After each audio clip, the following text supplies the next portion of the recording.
بسم اللہ الرحمن الرحیم۔ اللہ تعالیٰ 10 مرتبہ فرمائیں گے میں نے مغفرت کر دی۔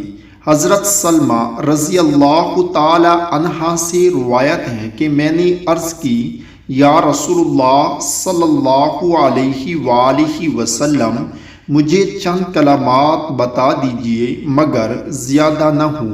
تو آپ صلی اللہ علیہ وآلہ وسلم نے ارشاد فرمایا 10 مرتبہ اللہ اکبر کہو۔ اللہ تعالیٰ فرماتی ہیں یہ میرے لیے ہیں۔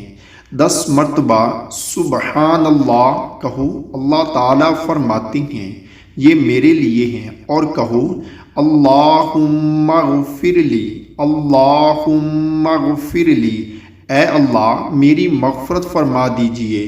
اللہ تعالیٰ فرماتی ہیں میں نے مغفرت کر دی۔ تم اس کو 10 مرتبہ کہو۔ اللہ تعالیٰ ہر مرتبہ فرماتی ہیں میں نے مغفرت کر دی۔ سبحان اللہ۔